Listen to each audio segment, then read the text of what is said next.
புறநானூறு பாடல் 69. காலமும் வேண்டாம். பாடியவர் ஆலந்தூர் கிழார். பாடப்பட்டோன் சோழன் குல முற்றத்து துஞ்சிய கிள்ளி வளவன். திணை பாடாண். துறை பாணாற்றுப்படை. பாடல்.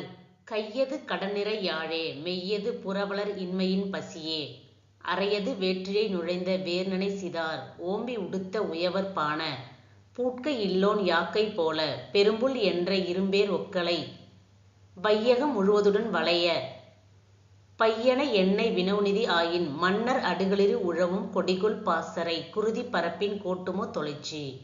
புலாக்களம் செய்த கலாத்தானையன் பிறங்குநிலை மாடத்து உறந்த யோனே பொருநர்க்கு ஓங்கிய வேலன் ஒருநிலை பகைப்புலம் படர்தலும் உரியன் தகைத்தார் ஒல்லெறி புரையும் உருகெழு பசும்பூன் கிள்ளி வளவர் படர்குவை ஆயின் நெடுங்கடை நிற்றலும் இலையே கடும்பகல் தேர்வீசி இருக்கை ஆற நோக்கி நீ அவர் கண்ட பின்றை பூவின் ஆடு வண்டு இமிராத் தாமரை சூடாய் ஆதல் அதனினும் இலையே.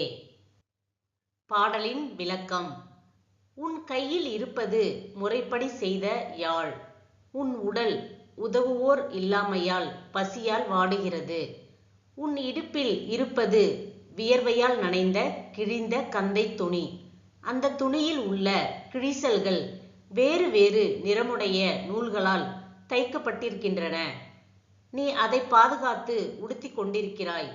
வருத்தத்தில் உள்ள பாண நீ எழுச்சி இல்லாதவனின் உடல் போல பொலிவற்ற பெரிய சுற்றத்தாரை உடையவன்.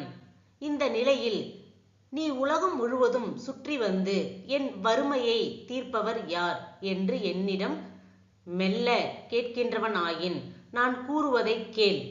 கிள்ளி வளவனின் கொடி பறக்கும் பாசறையில் பகை வேந்தர்களது யானைகள் புண்பட்டு வருந்தும்.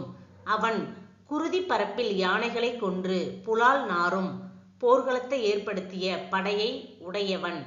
உயர்ந்த மாடங்களை உடைய உறையூரில் உள்ளான். போரிடுவோரை தாக்குவதற்காக வேல் எடுத்தவன். சில சமயங்களில் பகைவர் நாடுகளுக்கும் சென்று போர் புரிபவன்.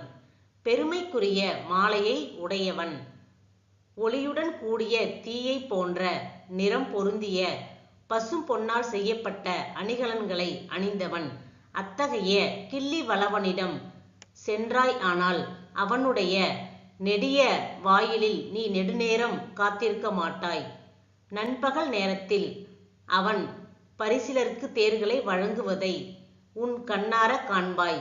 நீ அவனை கண்ட பின்பு பூக்களில் புகுந்து ஆடும் வண்டுகள் மொய்க்காத பொற்றாமரை பூவை சூடாது இருப்பது அதனினும் இல்லை. அதனால் அங்கு செல்வாயாக. தேங்க்யூ ஃபார் வாட்சிங். இந்த வீடியோ உங்களுக்கு பிடிச்சிருந்தா லைக் பண்ணுங்க, ஷேர் பண்ணுங்க, கமெண்ட் பண்ணுங்க. மறக்காம எங்கள் சேனலை சப்ஸ்கிரைப் பண்ணுங்க. அப்பதான் நாங்கள் போடுற வீடியோஸ் உங்களுக்கு உடனுக்குடனே நோட்டிஃபை ஆகும்.